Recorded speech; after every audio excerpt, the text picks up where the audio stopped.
Daily current affairs के आज के लेक्चर में हम डिस्कस करेंगे ओणम फेस्टिवल के बारे में। नेक्स्ट डिस्कस करेंगे पिनाका रॉकेट रेजिमेंट्स के बारे में और लास्ट डिस्कस करेंगे जो भी नेशनल एंड इंटरनेशनल न्यूज़ है उससे रिलेटेड इंपॉर्टेंट आर्टिकल्स। आपको इस लेक्चर की पीडीएफ एस्ट्रो एकेडमी के टेलीग्राम चैनल पर मिल जाएगी। साथ ही साथ आप हमारी वेबसाइट के थ्रू भी इस पीडीएफ को डाउनलोड कर सकते हैं। एस्ट्रो एकेडमी का ये प्रयास है कि आप तक क्वालिटी कंटेंट पहुंचाया जाए, तो हमारे इस इनिशिएटिव को सपोर्ट करने के लिए, प्रमोट करने के लिए लाइक, शेयर एंड सब्सक्राइब करें एस्ट्रो एकेडमी का यूट्यूब चैनल। हमारे सभी सोशल मीडिया अकाउंट से भी जुड़े लेटेस्ट अपडेट्स के लिए हमारे सभी सोशल मीडिया अकाउंट्स के लिंक नीचे डिस्क्रिप्शन बॉक्स में दिए गए हैं। Welcome to all aspirant. Daily current affairs के एक न्यू लेक्चर सेशन के साथ मैं हूं श्रेया। आज हम डिस्कस करेंगे 1 सितंबर 2020 के इम्पॉर्टेंट आर्टिकल्स। पहला आर्टिकल है ओणम के बारे में। ओणम फेस्टिवल जो है ऑफिशियली केरला स्टेट का फेस्टिवल है जो हिंदुओं के द्वारा मनाया जाता है। ये 4 दिनी कार्यक्रम है। ये त्यौहार 4 दिन तक मनाया जाता है और इसकी शुरुआत होती है ओणम ईव उत्तरांदम से। ये जो ओणम ईव है, ओणम की पूर्व संध्या से 4 दिन का कार्यक्रम इस त्यौहार का शुरू होता है। ये एक हार्वेस्ट फेस्टिवल है, एक फसल से रिलेटेड फेस्टिवल है जिसको सेलिब्रेट किया जाता है मलयालम भाषी लोगों के साथ। आपको पता ही होगा कि मलयालम जो है केरला की मुख्य भाषा है। अगर इसकी डेट की बात करें, ये ओणम जो फेस्टिवल है वो कब मनाया जाता है, तो हिंदू पांचांग के अनुसार इसकी डेट पड़ती है और मलयालम कैलेंडर के अनुसार ये जो इनका 22वां नक्षत्र में ये जो डेट पड़ती है उसे चिंगम कहते हैं। और ग्रेगोरियन कैलेंडर की बात करें, जो इंग्लिश कैलेंडर हम लोग फॉलो करते हैं, उसमें ये डेट पड़ती है अगस्त या सितंबर के बीच में। इस त्यौहार में ऐसा माना जाता है कि वहाँ के जो किंग महाबली हैं वो ओणम जो फेस्टिवल है उसके मौके पर केरला विज़िट करने उनकी आत्मा आती है, ऐसे वहाँ की मान्यता है। ओणम जो है 3 मेजर हिंदू त्योहारों में से एक है केरला के। एक तो है विशु और दूसरा है थिरुवथेजा। इसके साथ ही तीसरा ओणम है। ये ओणम जो त्यौहार है उसमें कई सारी चीज़ें जो है एक साथ सेलिब्रेट की जाती हैं। कई सारे उसमें कार्यक्रम किए जाते हैं, जैसे कि वल्लाकली नाम से बोट रेसिंग की जाती है, पुलिकली नाम से टाइगर डांस होता है, पूक्कलम नाम से फ्लावर रंगोली बनाई जाती है, ओनाथप्पन जो है वो जो गॉड की वर्शिप करते हैं, पूजा करते हैं, उसको ओनाथप्पन कहते हैं। ओणम कली टग ऑफ वॉर जो रस्साकसी होती है, थम्बी थुल्लल ये विमेंस का डांस है वहाँ की। कुमाटिकल्ली नाम से मास्क डांस होता है, फेस में मास्क लगा के लोग डांस करते हैं। ओनाथल्लू मार्शल आर्ट्स है, वहाँ की मार्शल आर्ट्स जो है ओनाथल्लू के नाम से जानी जाती है। ओनाविल्लू म्यूज़िक भी वहाँ पे इस मौके पर बजाया जाता है। कज्जा कुल्ला नाम से एक रिचुअल फॉलो किया जाता है जहाँ पे प्लांटेन ऑफरिंग की जाती है, केला या फिर केले से बनी हुई रेसिपीज़ जो है वो ऑफ़र की जाती है। और ओना पोटन नाम से उनके कॉस्ट्यूम्स जो हैं वो धारण किए जाते हैं, वो पहने जाते हैं। अत्था चाम्यम नाम से वहाँ के फोक सॉन्ग्स और फोक डांस होते हैं। ये सारी चीज़ें, बहुत सारी चीज़ें, इनमें से और भी बहुत सारी चीज़ें हैं जो मिला जुला कर वहाँ के कस्टम और रिचुअल्स में शामिल है ओणम के सेलिब्रेशन में। नेक्स्ट आर्टिकल डिस्कस करेंगे पिनाका रॉकेट रेजिमेंट्स के बारे में। पिनाका जो है multiple launch rocket system MLSR के तहत DRDO defence research and development organisation के द्वारा स्वदेशी डिज़ाइन और स्वदेशी तकनीक के द्वारा डेवलप किया गया है। अभी डिफेंस मिनिस्ट्री ने साइन किया है एक कॉन्ट्रैक्ट जो कि Tata power company limited TPCL और L&T लार्सन एंड टुब्रो के द्वारा के साथ कॉन्ट्रैक्ट जो है वो साइन किया गया है और इसमें जो है 6 पिनाका रॉकेट रेजिमेंट्स को सप्लाई करने की बात है। और ये पहली बार हुआ है। पिनाका सिस्टम जो है वो पूरी तरीके से प्राइवेट इंडस्ट्री द्वारा मैन्युफैक्चर की जाएगी।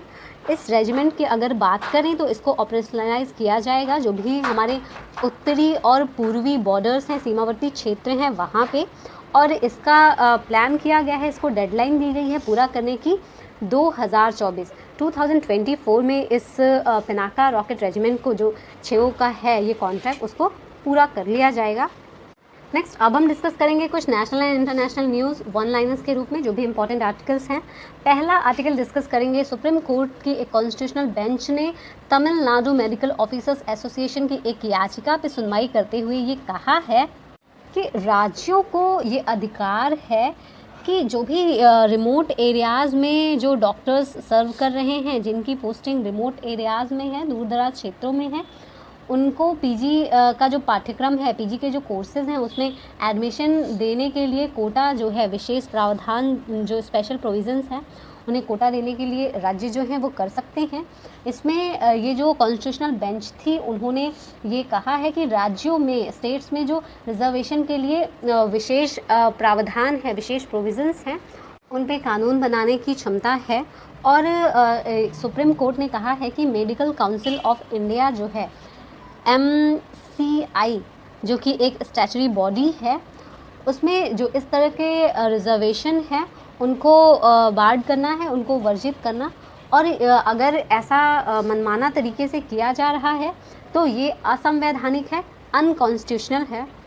लेबनान के प्रेसिडेंट माइकल ऑन ने ये बोला है मुस्तफ़ा आदिब को कि आप आइए और एक नई गवर्नमेंट बनाइए, उनको एज अ प्राइम मिनिस्टर की पोस्ट देने के लिए, क्योंकि जो मुस्तफ़ा आदिब हैं उन्होंने मेजॉरिटी ऑफ MPs जो है उनका सपोर्ट जो है वो हासिल कर लिया है। तो अब एक नई सरकार वहाँ पे मुस्तफ़ा आदिब की बनेगी जो कि प्राइम मिनिस्टर होंगे लेबनान में। बात करें अगर लेबनान की, तो लेबनान एक वेस्टर्न एशिया की कंट्री है जो कि मेडिटेरेनियन सी के पास है। अगर इसके नेबरिंग कंट्रीज़ की बात करें तो इसके नेबरिंग कंट्रीज़ सीरिया है इसके नॉर्थ में और ईस्ट में, इसके वेस्ट में जो है पूरा मेडिटेरेनियन सी है। इज़राइल जो कंट्री है ये लेबनान के साउथ में है। लेबनान देश की राजधानी की बात करें तो इसकी राजधानी है बेरूत, इसकी लोकेशन आप देख सकते हैं। इंडिया के इंटेलिजेंस इनपुट्स के द्वारा ये कहा गया है, सेंटर को ये इंफॉर्मेशन प्रोवाइड कराई गई है कि लगभग 1000 स्क्वायर किलोमीटर का जो एरिया है लद्दाख का, जो कि LAC, line of actual control से लगता है, ये आप देख सकते हैं LAC। तो वहाँ से जो इंडिया का जो 1000 स्क्वायर किलोमीटर का एरिया है उस पर अभी करंट में चाइनीज़ कंट्रोल है, चाइना का कंट्रोल है। ये बात इंटेलिजेंस इनपुट्स के द्वारा आई है। हम बात करें सुप्रीम कोर्ट के एक डायरेक्शन की, तो सेंट्रल गवर्नमेंट को इन्होंने एक डायरेक्शन दिया है कि आप कन्वे कीजिए ऐसी मीटिंग्स जो कि हेल्थ मिनिस्टर्स या फिर हेल्थ सेक्रेटरीज उसमें शामिल हों, और ये काम विद इन अ वीक होना चाहिए, एक सप्ताह के अंदर होना चाहिए। और उसमें एक ऐसा मास्टर प्लान डिवाइस करिए जिसमें कि अफोर्डेबल हेल्थ केयर हो, जो भी हेल्थ केयर है, स्वास्थ्य सुरक्षा है, उसको अफोर्डेबल बनाया जा सके। स्पेशली ये जो टाइम चल रहा है हेल्थ क्राइसिस का, जो कोरोना पैंडमिक का काल चल रहा है उसके लिए, और इसमें एक तरीके से एक अच्छी ट्यूनिंग बनाइए नेशनल हेल्थ बिल जो 2009 का है उसके साथ, जो राष्ट्रीय स्वास्थ्य विधेयक है 2009 का, उसके साथ एक अच्छी ट्यूनिंग बनाइए, क्योंकि अभी जो कोविड-19 पैंडमिक का टाइम चल रहा है इसमें हेल्थ केयर जो है वो बहुत ही ज़्यादा ज़रूरी है। और इंडिया की जो पॉपुलेशन है, इंडिया के जो पीपल हैं, इंडिया के जो लोग हैं, उनके लिए अफोर्डेबल एक्सेस हो हेल्थ केयर का, इस पर बात करिए। इसके लिए मीटिंग्स जो है उनको कन्वे कराइए। तो ये रहा आज का डिस्कशन। आप अपने फीडबैक कमेंट सेक्शन में ज़रूर दें आज के लेक्चर के बारे में। फर्दर आपकी कोई भी क्वेरी या कोई सजेशन हो तो आप हमें दिए गए नंबर पे व्हाट्सएप कर सकते हैं या फिर हमें ईमेल भी कर सकते हैं। इस लेक्चर की PDF आपको H2 अकेडमी के टेलीग्राम चैनल पे मिल जाएगी। टेलीग्राम चैनल के साथ साथ आप हमारी वेबसाइट के थ्रू भी इस PDF को डाउनलोड कर सकते हैं।